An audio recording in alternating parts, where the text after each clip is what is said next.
Letras e Livros, aqui com vocês na TV Cidade Livre, sempre trazendo um tema importante para debater com pessoas que pesquisam e apontam caminhos, trazem questionamentos e escrevem, musicam, compõem sobre os mais variados temas. Hoje nós estamos com um grande amigo, Carlos Henrique Pontes, que é administrador de empresas, mas também está entrando no ramo da literatura.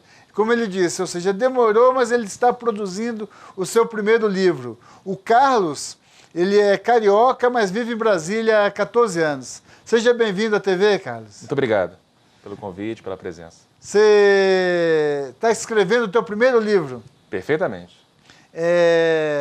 O primeiro livro que você está escrevendo chama-se Caso Carlinhos. O que foi o Caso Carlinhos? Bom,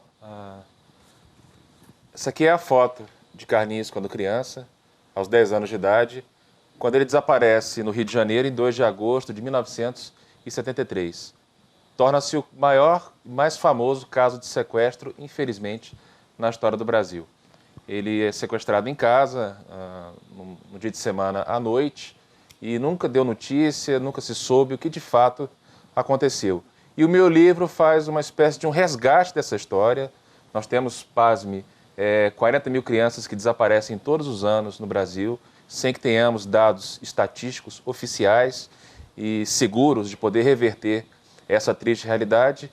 E a minha obra ela dá um salto no tempo, com a seguinte questão: o que aconteceria hoje se Carlos Ramírez da Costa, do Carlinhos, estivesse com outro nome e uma outra identidade? Mas, Carlos, o que te levou a pesquisar e escrever este livro? Qual o interesse? Você falou, o sequestro ocorreu em 73. Perfeito.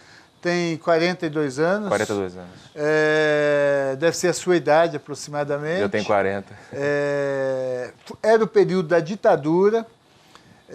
Você citou 40 mil crianças por ano desaparecem. É uma estimativa. O que te levou a pesquisar e produzir esse livro? Bom, como bom carioca, aqui em Brasília já vivendo há 14 anos, as crianças que nasceram nos anos 70 e 80, elas viveram sobre o estigma dessa história, sobre a sombra dessa triste história. Então, muitas mães e pais até proibiam as crianças de brincarem à noite, de saírem às ruas, com medo de que seu filho também fosse sequestrado. A família de Carlinhos ficou completamente desfacelada com essa história. Foi um fato muito triste, que mexeu com toda a sociedade brasileira, repercussão nacional e internacional, e juntamente com o parceiro e autor dessa obra, professor Isnar Martins, ele realizou uma pesquisa científica fazendo um envelhecimento dessa foto, ou seja, uma progressão facial de forma que nós pudéssemos enxergar Carlinhos com uma idade mais à frente, com 40 anos à frente, aproximadamente. E eu, desejoso de escrever um livro, nós conversamos, reunimos, topa fazer o projeto, eu topo. E assim aconteceu. Veja só, o Carlinhos, ele foi sequestrado, a família dele tinha grande poder aquisitivo? Não, de forma alguma. A família era muito pobre, não havia sequer condições de poder pagar o resgate que foi pedido em cruzeiros à época, por conta da repercussão do caso e da proporção que isso toma perante a mídia, perante os órgãos de imprensa. Acabou que a investigação não saiu conforme era o desejado. As manchetes de jornais, as especulações, a mídia, todo esse processo resultou em que nós não tivéssemos qualquer notícia sobre o paradeiro de Carlinhos, se está vivo ou se está morto. 1973, qual mês? Agosto. Ainda estava na presidência da República Emílio Castazu Médici, que foi um período que não só o Carlinhos, como um resultado de um sequestro, mas que muitas pessoas também desapareceram. Nós tivemos casos, por exemplo, do Araguaia, em que vários jovens se deslocaram no Brasil para se organizarem para combater a violência que a ditadura, o terror que a ditadura estava praticando desde 64 contra a juventude e contra todo o povo. Esse caso do Carlinhos, ele teve alguma ligação com esse período difícil que a sociedade brasileira viveu, com o sumiço, o desaparecimento, as prisões, as torturas, o exílio de centenas de brasileiros? Com certeza. Eu não digo uma atuação direta do governo com relação ao caso do que aconteceu. Mas, claro, a inércia, as questões referentes ao próprio processo de investigação que não saiu conforme era o desejado. Como você teve questões referentes à grande mídia, a grande repercussão que esse caso tomou, você tinha à época depoimento de delegado que ia fazer uma incursão policial no morro, por exemplo, e ele já apresentava no dia anterior o que ia fazer, com quem ia fazer, com quantos policiais. Ou seja, esse clima e essa ordem social muito desagregada resultou em que a criança não fosse localizada, seja viva ou morta. Como a ditadura desapareceu com seus opositores, ela não teria nenhum interesse em criar essa situação como talvez uma cortina de fumaça diante dos desaparecimentos políticos que a ditadura causava? Pedro, eu não sei te afirmar isso, até porque o estudo do livro ele não foi focado nas condições e nas questões históricas do momento. Perfeito. Nós fizemos um salto no tempo. Nós fizemos um salto no sentido de projetar Carlinhos 40 e tantos anos depois, com um outro nome, uma outra identidade, com uma memória apagada, e o livro ele vai retratando o processo de resgate dessa memória. Eu não sei se os telespectadores sabem, mas existe uma síndrome chamada Síndrome de Estocolmo, onde o sequestrador ele cria uma certa afeição, o sequestrado cria uma afeição pelo sequestrador, e nisso a memória ela apaga, ou seja, como se você deletasse as memórias do passado e vivesse só como a realidade do presente. Então isso fica muito evidente no livro e principalmente o processo de confiança que esse suposto Carlinhos tem para com dois personagens no livro, Fábio e Robert, que são detentores de um grande segredo que pode mudar completamente o rumo do caso. Um exame de DNA pode comprovar que esta pessoa retratada no livro é realmente Carlos Ramírez da Costa? Porque pense bem, se nós conseguirmos, se o livro conseguir mostrar um pouco desse caso e poder mostrar outros casos que acontecem no Brasil, nós vamos conseguir, e aí é o objetivo maior da obra, resgatar e colocar junto ao seio das famílias milhares e milhares de crianças cujos pais e mães e avós sofrem todos os dias, choram pela saudade dos seus filhos e filhas. Você falou de a estimativa de 40 mil crianças ano desaparecidas no Brasil. Quais os principais motivos que levam a esse desaparecimento? É apenas a busca das crianças e adolescentes por coisas novas? Ou são sequestros? Ou são assassinatos? O que causa isso? Bom, os dados não são confiáveis porque você não tem dados estatísticos oficiais que retratem essa realidade de uma forma mais assertiva, mais eficiente. Mas a gente pode enumerar certamente muitos fatores, muitas variáveis. Primeiro, a questão de tráfico humano. Crianças são sequestradas, são pegas na rua, seus órgãos são comercializados, são colocados à venda no exterior. Você tem muito hoje uma moda triste de jovens que saem de casa com seus namorados, suas namoradas, fogem em busca de um amor romântico, de uma vida a dois em que isso só causa tristeza à família e tem muita dor aos envolvidos. A gente expressa muito isso no livro. Ao mesmo tempo que o livro transita entre tragédia, ele também traz um raio de esperança ao caso mais famoso do Brasil, mas que também sirva de alerta para pais e mães responsáveis terem mais atenção com seus filhos, com quem eles conversam, como é que eles estudam, quem são seus amigos, como se dão esses processos de amizade. Mas você citou como uma das primeiras possibilidades, o tráfico de órgãos. Eu me recordo dos anos 90, início dos anos 90, uma discussão que eu participei até em São Paulo, sobre o desaparecimento de meninos que viviam nas ruas de São Paulo, que era muito grande naquela época. E a informação que que aconteceu na conversa é justamente que as crianças desapareciam para que órgãos fossem retirados. Isto ainda acontece? Isso é comum ocorrer isso? Infelizmente acontece, muito mais comum do que a gente imagina. É é muito triste saber que crianças no Brasil são o nosso maior patrimônio, são usadas, são sequestradas para um fim tão triste quanto esse. O fato de pegar uma história como essa aqui nos traz, a mim e ao Isnar Martins, muita responsabilidade. Primeiro, nós tivemos o máximo cuidado e zelo com relação à família de Carlos Ramírez da Costa. Como eu disse, como o livro faz um salto no tempo, nós não fazemos uma abordagem aqui sobre culpados, inocentes, quem fez o quê, quem é o sequestrador, se a família ou não estava envolvida. Não nos cabe esse mérito e essa análise.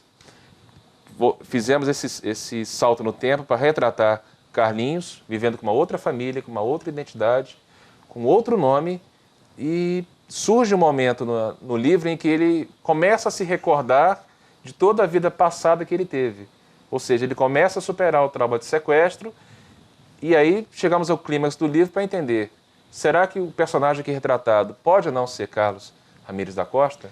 Você, Carlos, disse que tinha um trecho do livro que gostaria de... Você poderia fazer essa leitura? Claro, eu em primeira mão trago a você. Justamente porque é ficção, é jornalismo, mas também é ficção, porque, pelo que você relatou, o livro ele projeta um garoto que desapareceu em 1973, vivendo hoje com seus 40 anos aproximadamente, recuperando a sua memória, depois de um longo período ter esquecido quem era. Perfeito.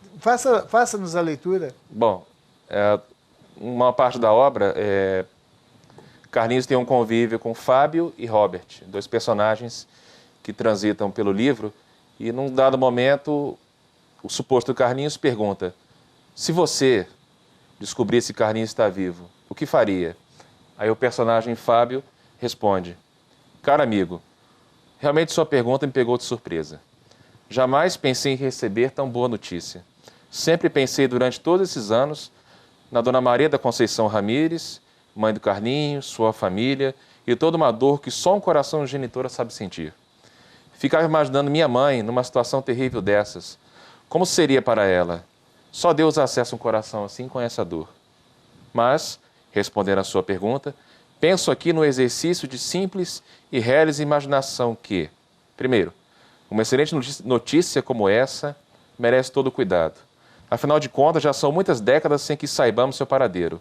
Se ele realmente estiver vivo, necessita de apoio do Estado, apoio financeiro, psicológico, porque vive uma outra identidade e terá que assumir perante todas as frentes, jurídicas, sociais, políticas e etc., que é outra pessoa.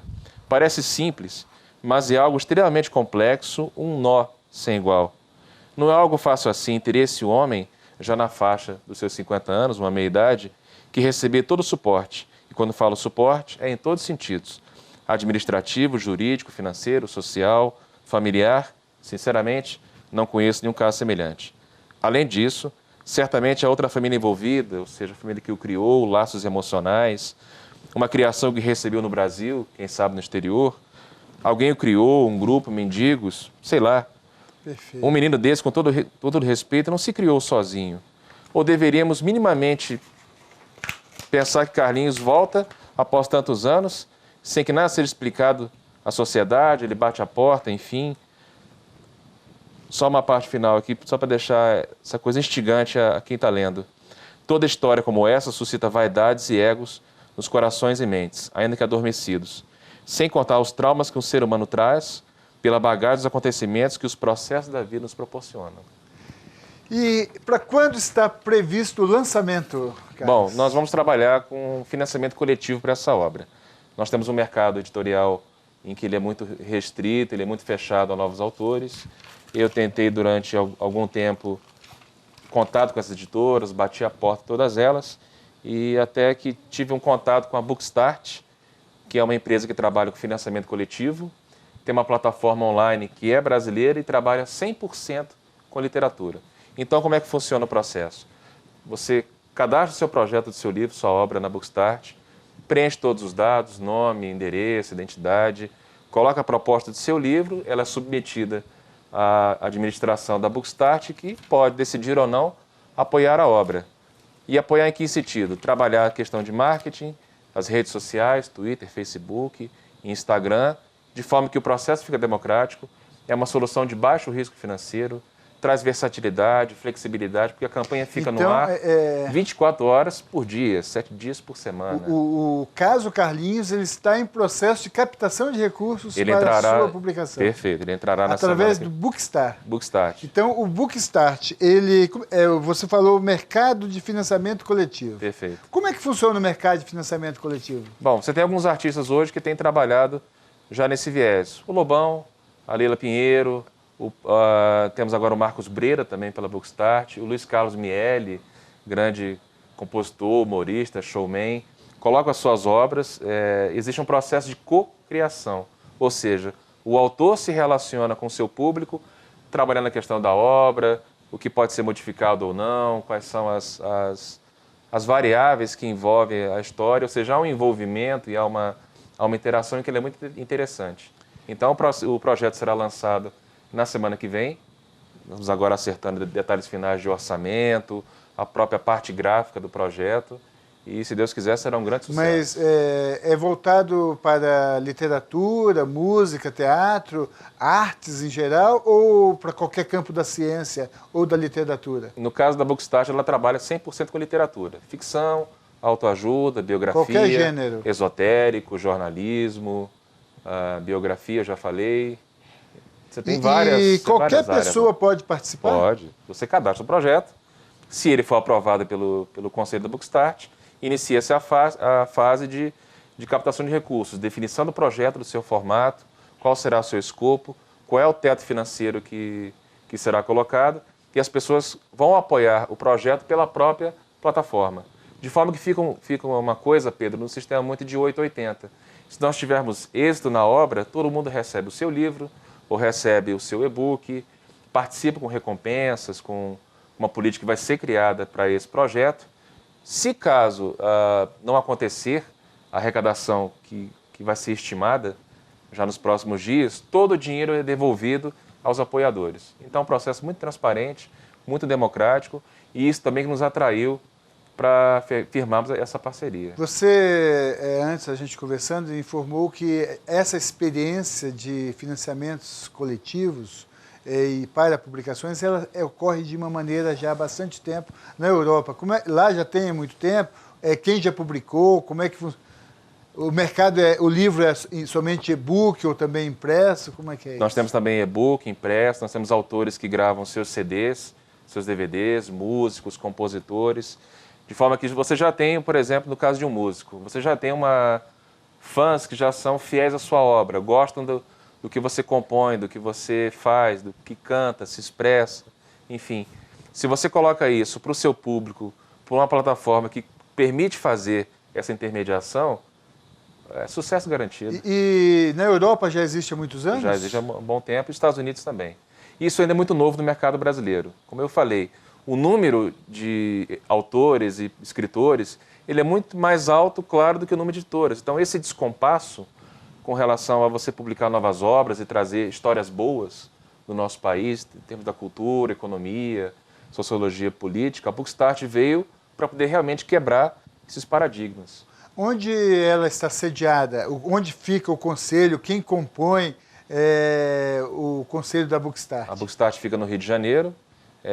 Tem o site, vocês podem obter mais informações, bookstart, em inglês, .com.br. Lá você tem as informações sobre como é que você pode cadastrar o seu projeto, cadastrar a sua obra, apresentar ao conselho da instituição e, caso se aprovado por aquela instituição, você começa a fazer essa captação de recursos. O Carlos, o caso Carlinhos, que é um projeto que vai ser lançado pela Bookstart e pretende breve fazer a publicação do livro.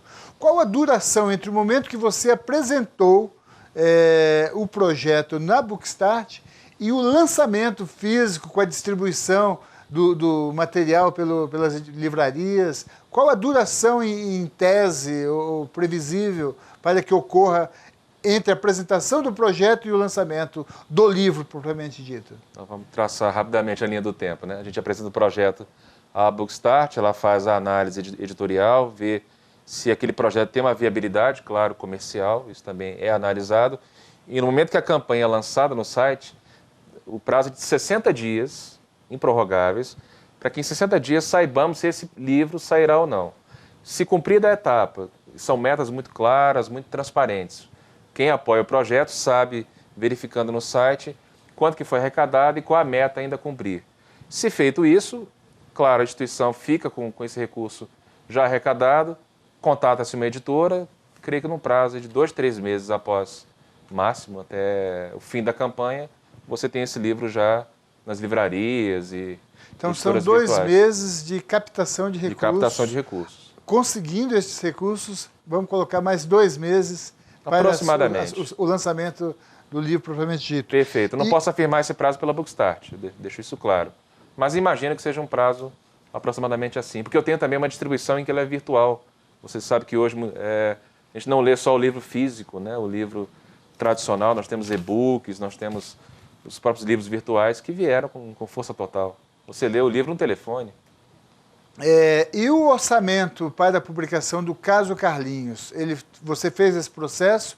O lançamento que ocorrerá na semana que vem é o projeto dentro da Bookstart para ter 60 dias de captação. Perfeito. Esse teto orçamentário ainda está sendo definido pela Bookstart, porque envolve a própria parte de impressão, diagramação, você tem uma revisão ortográfica que ela precisa ser feita também, a questão de capa, o registro autoral, o famoso ISBN, você tem todo um conjunto de etapas a serem cumpridas ainda. Então, esse teto vai ser definido ainda, mas eu posso garantir, tanto a você quanto aos telespectadores, será uma obra amplamente acessível e todo mundo vai poder comprar. Isso foi uma premissa que nós colocamos com o projeto, com mais um detalhe. Parte do meu direito autoral será destinada a projetos sociais de apoio a desaparecidos no Brasil e suas famílias. Nós queremos, de uma forma muito humilde, tentar reverter um pouco essa situação de você ter 40 mil crianças que todos os anos desaparecem das suas casas. Claro que muitas voltam, com certeza, mas não se tem nenhum controle sobre isso, quem voltou, quem não voltou, por que foi sequestrado, por que voltou. A gente vai encerrar o nosso programa logo mais, tratando para fechar essa questão das crianças desaparecidas. Mas para a gente encerrar o assunto aqui do Bookstart, semana que vem você lançará, início de setembro, mais ou menos, você lança o projeto Bookstart. Perfeitamente. E quem quiser colaborar, quem tiver interesse em conhecer, é nesse site que você repassou. Exatamente, www.bookstart.com.br. Vocês poderão conhecer o projeto Caso Carlinhos, uma história que não terminou. E, claro, também tem outros projetos apoiados pela plataforma, os quais, quem tiver interesse, pode também ajudar, recebendo o seu livro físico ou virtual, dependendo da política de recompensas que será feita. Sobre a questão das crianças desaparecidas, é um assunto que todos nós sabemos que existe. Porém, por que não há uma orientação, por que não há uma ação efetiva por parte do Estado e também da sociedade, no sentido de se tornar, de criar instrumentos para controle, evitar que isto ocorra, e apoio, como, por exemplo, você tem o financiamento coletivo, por que não se cria uma organização social, uma ação coletiva da sociedade com o apoio estatal para evitar isso? Por que não acontece isso? Bom, temos alguns fatores. E, na minha opinião, e essa eu deixo claro, você tem vários bons projetos, várias boas iniciativas ocorrendo pelo país. Por exemplo, a própria Associação Mães da Sé, em São Paulo, já foi retratada em novelas. Você tem a instituição As Mães de Maio também. As Mães de Maio, lá em Buenos Aires, na Argentina. Você tem várias boas iniciativas, ações, mas falta reunir isso como realmente uma política pública séria do Estado para poder conter esse avanço que cresce. E como é uma dor silenciosa, porque a criança some de casa ou o adulto, você vê os idosos nos hospitais que não têm lembranças, tem sequelas da sua doença, mas não tem a lembrança de quem foram, quem é a família, vivem como, com todo respeito, indigentes, sem memória, sem uma identidade. Então, o fato de você não ter essa costura muito bem feita com relação tanto ao terceiro setor, que são instituições sociais, como o próprio governo e o mercado também, de certa forma, como isso não está orquestrado, acaba que esses casos, infelizmente, aumentam a cada ano. Eu volto a dizer, uma dor silenciosa comete o coração de mães e pais sem que isso tenha solução. E o nosso livro quer mexer um pouquinho nisso. Esse é um caso que com certeza tem a ver com toda a sociedade, principalmente com as famílias mais pobres, e que está intimamente ligado com essa campanha, que eu diria até criminosa, dessa bancada da bala no Congresso Nacional, que conseguiu aprovar em segundo turno na Câmara dos Deputados o projeto de redução da maioridade penal. Inclusive, esses dias apareceu ontem, se não me engano, imagens de 2 deputados, um do Rio de Janeiro e outro aqui de Brasília, que são ligados a assassinatos, a crimes, e ambos policiais, um das Forças Armadas e outro da Polícia Militar aqui de Brasília, fazendo aquele sinal, os dois mostrando que querem dar tiro porque comemoravam a redução da maioridade penal.